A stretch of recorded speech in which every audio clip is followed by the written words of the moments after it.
नमस्ते साथियों। आज हम नेकराम जी की लिखी कहानी 90 रुपए पढ़ने जा रहे हैं। चलिए शुरुआत करते हैं।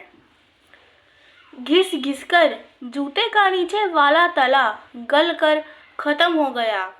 चलने पर मेरे पैरों की दोनों एड़ियां जमीन से टकराने लगी है। 2 साल से इन्हीं जूतों को रगड़ रगड़ कर पहन रहा हूँ। स्कूल के लड़के भी अब मुझे चिढ़ाने लगे हैं। अगर तुम मेरे लिए जूते खरीद कर नहीं लाओगी तो आज मैं खाना ना खाऊंगा। मैंने माँ को फटे जूते के सुराग दिखाते हुए कहा। तब माँ ने अपना बटुआ दिखाते हुए बोली, देख नेकराम, तू हमेशा यही बात रोज बोलता है। मेरे बटुए में अभी 1 रुपये का सिक्का है। बाजार से तेरे नए जूते 90 रुपए के आएंगे। तू इस महीने और इंतज़ार कर ले। अगले महीने मैं पक्का तुझे बाजार से नए जूते खरीद कर दूंगी। अभी तेरा स्कूल का समय हो रहा है। यह ले 1 रुपया, तेरे लिए बचा कर रखा था।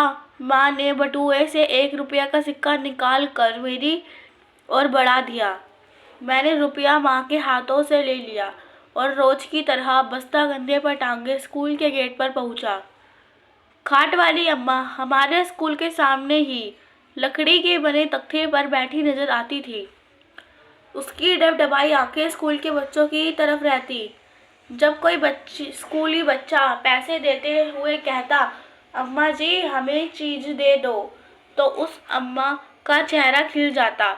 जैसे ही स्कूल की घंटी बजती तो उस बूढ़ी अम्मा का चेहरा उतर जाता, क्योंकि उसे पता था अब सब उस स्कूली बच्चे स्कूल के खाली मैदान में प्रार्थना की लाइन में खड़े हो जाएंगे। तब उसका सामान ना बिकेगा। अम्मा की दुकान में मछली की आकृति वाली चटपटी टॉफियाँ और संतरे की मीठी मीठी टॉफियों के अलावा कुछ ना होता। बेचारी स्कूल के बच्चों से ही दिन भर में 20-30 रुपया कमा लेती थी।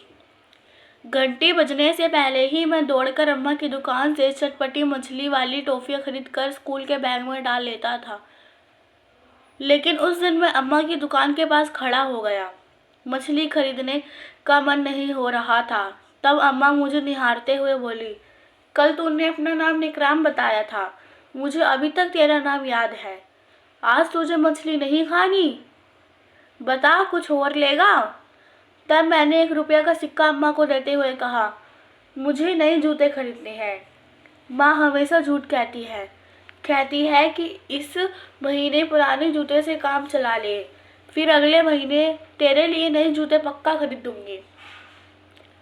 इस बात को माँ 2 सालों से कहती आ रही है। कितनी बार जूते की सिलाई उखड़ चुकी है। मोची भी जूते सिलते हुए कहता है, तू फिर आ गया यह फटे जूते लेकर। कितनी बार तेरे जूते सिल चुका हूँ, यह आखिरी बार है। फिर मत आना, चल भाग यहाँ से। अम्मा जी, तुम मेरा एक काम करो, मैं रोज तुम्हें 1 रुपया दे दूंगा।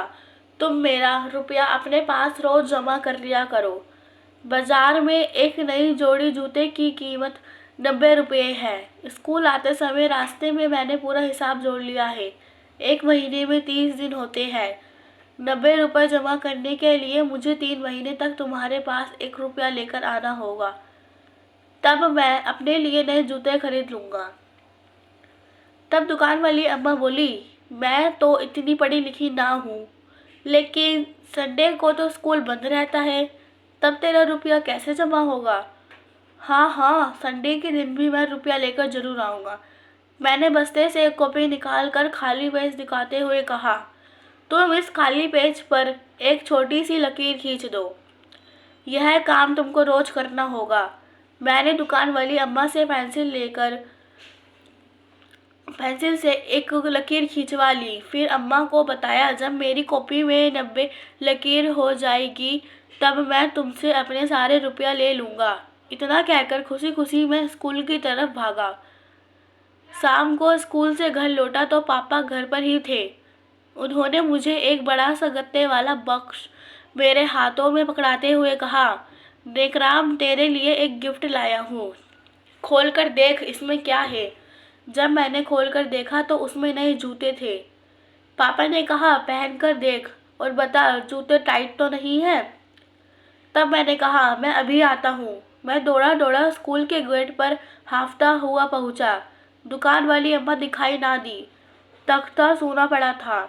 कुछ दूरी पर एक पुराने से मकान के बाहर भीड़ लगी थी।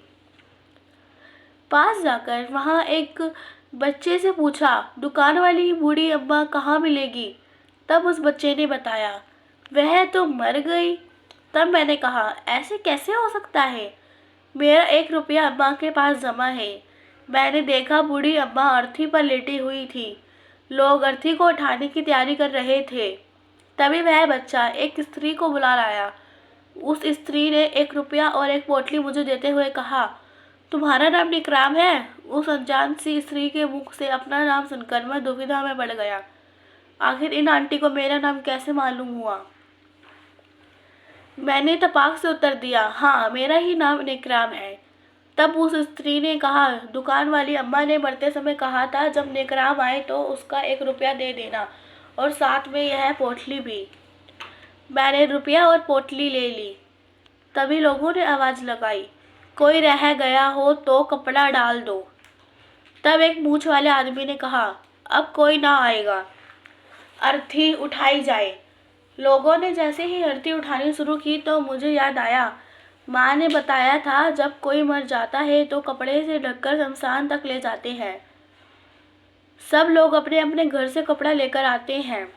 समाज का यही दस्तूर है। मैं तो खाली हाथ ही चला आया, कपड़ा भी साथ नहीं लाया। मैं दौड़कर बूढ़ी अम्मा के पास पहुंचा। मेरे पास चढ़ने को चादर नहीं था, इसलिए उस बूढ़ी अम्मा की अर्थी में वही रुपया रखकर पैर छू लिए।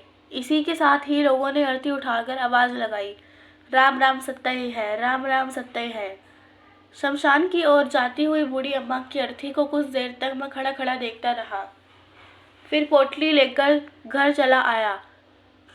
माँ ने मेरे हाथ में पोटली देखी तो पूछा, यह कैसी पोटली है नेकराम तेरे हाथ में? इसमें क्या है?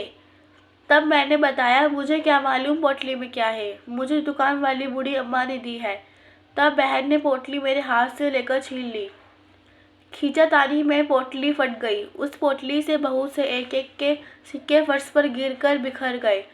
एक एक के बहुत सारे सिक्के देख भाई ने सिक्के उठाकर गिनकर बताया, यह तो एक एक के 90 सिक्के हैं। नेकराम के पास इतने सिक्के कहाँ से आए? बोल, क्या चोरी करके लाया है? माँ ने अपने सर पर हाथ रखकर रोने लगी, मेरा बेटा चोर बन गया। गुस्से में पापा ने डंडा उठाते हुए कहा, अब तू चोरियां भी करने लगा? तभी माँ को पोटली के भीतर एक कागज पड़ा मिला। माँ ने कागज को पापा को पकड़ाते हुए कहा, इस पोटली में यह कागज कैसा है? इसमें कुछ लिखा है, जरा पढ़ो क्या लिखा है। उस कागज में लिखा था, वह दुकान वाली बूढ़ी अम्मा। मुझे लिखना नहीं आता, इसीलिए मैं अपने एक पढ़े लिखे पड़ोसी से लिखवा रही हूँ। मैं शायद फिर तुमसे मिल ना पाऊँ, अब मेरी उम्र पूरी हो चुकी है। ऊपर वाले से मेरा बुलावा आ चुका है। इस पोटली में मैं एक एक के 90 सिक्के मैंने रख दिए हैं। इन सिक्कों से बाजार से अपने लिए नए जूते खरीद लाना, फिर तुम्हें कभी भी फटे जूते पहनकर स्कूल नहीं जाना पड़ेगा। तेरी दुकान वाली अम्मा। ढूंढोगे अगर सवाल उनका ना जवाब मिलेगा, इस दुनिया में दर्द बेहिसाब मिलेगा। पापा ने उस कागज को मंदिर में रख दिया और सबने हाथ जोड़कर बूढ़ी अम्मा को प्रणाम किया। धन्यवाद। आपको हमारी कहानी कैसी लगी? नीचे कमेंट बॉक्स में अपना आंसर जरूर लिखकर भेजें और हमारी वीडियो को ज़्यादा से ज़्यादा शेयर कीजिए।